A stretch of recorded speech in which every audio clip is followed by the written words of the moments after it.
So today I'm going to show you how to do an oil change on a 2013 Toyota Matrix. This vehicle has a 1.8 liter 2ZR FE. So we'll start by popping the hood, which is down here. Located right beside the data link connector cover. The latch is in the center and you will lift up on the latch. Take your hood prop, get that up.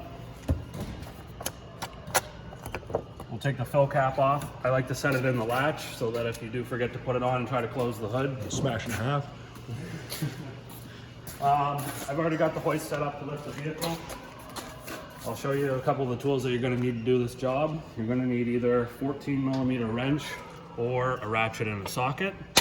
You will also need a filter tool. This runs a cartridge style filter. If you don't have that tool, that's not a problem.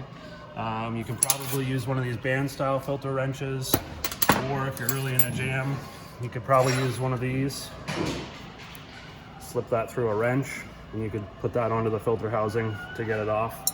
Be careful though, the filter housing assembly is plastic and there's a chance of it fracturing. You'll need a gasket for the drain plug, it's important. And that's the cartridge style filter. This vehicle does run 4.2 liters of 0W20 synthetic oil.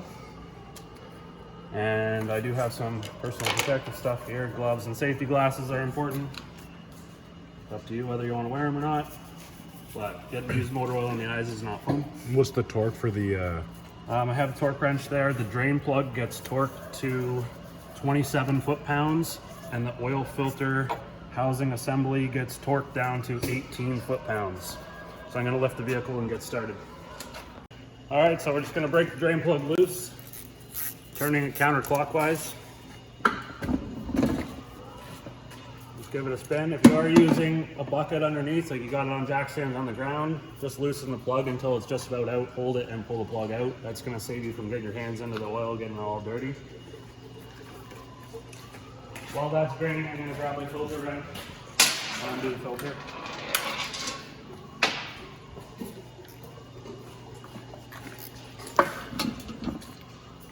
This filter does have teeth on the side of it that this tool will lock into. So it's sort of important to make sure that you get that lined up.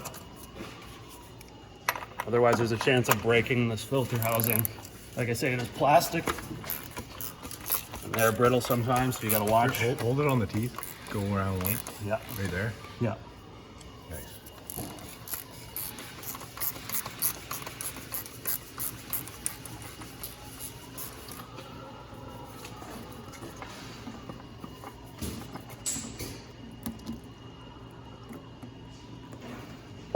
Now remove the used oil filter cartridge.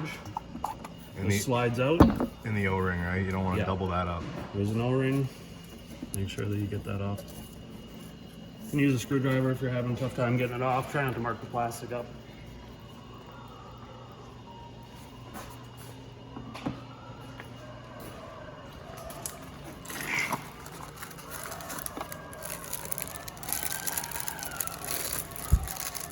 We got our new gasket and filter. It's not a bad idea to clean the housing as well and take a look for any kind of fractures or cracks that may occur. It's very rare, but sometimes these things are on so tight that when you go to break them loose, they can crack. You know from experience. So there's a groove that O-ring goes into. Make sure that it's in the groove, just like that. Get some oil on it so that the O-ring slides into the metal housing there nicely. We got the filter in. We're ready to go back on. Start it by hand, make sure that it's starting okay.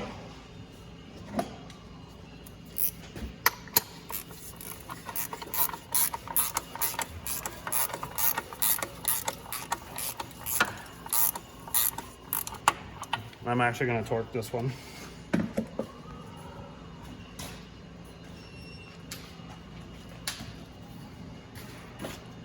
So we've got that set to 18 foot-pounds.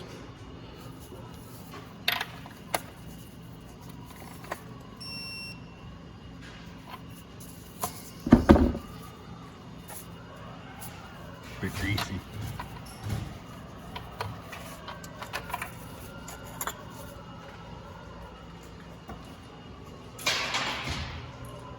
Next thing we're gonna do is take our drain plug, make sure the gasket's off. There's still some pieces on there, make sure it's nice and clean. And make sure it's off the bottom of the pan too, right? Yeah. So I've got the new gasket onto the plug, it's ready to go in. Just as you said, make sure that the old gasket isn't stuck on the bottom of the pan, which in this case it is.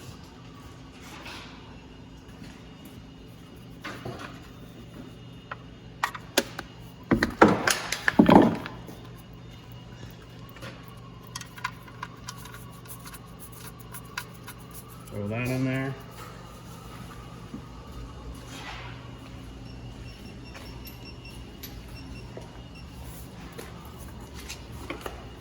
I now have it set to 27 foot-pounds with a 14mm socket.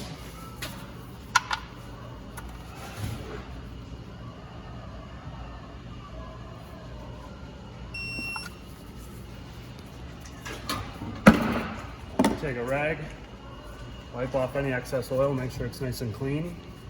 That way if you did have a leak, you know right away where it's coming from.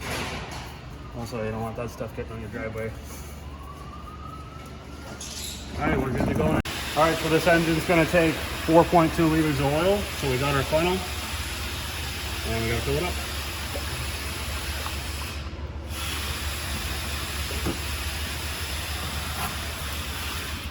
How many of those each? These are 1 liter. 1 liter, so four and a bit. Alright, so we got our oil in there, we put the cap on. Now we're going to run the vehicle for 10 seconds or so and shut it off. And that's going to cycle the oil through the engine, and that'll give us a level reading.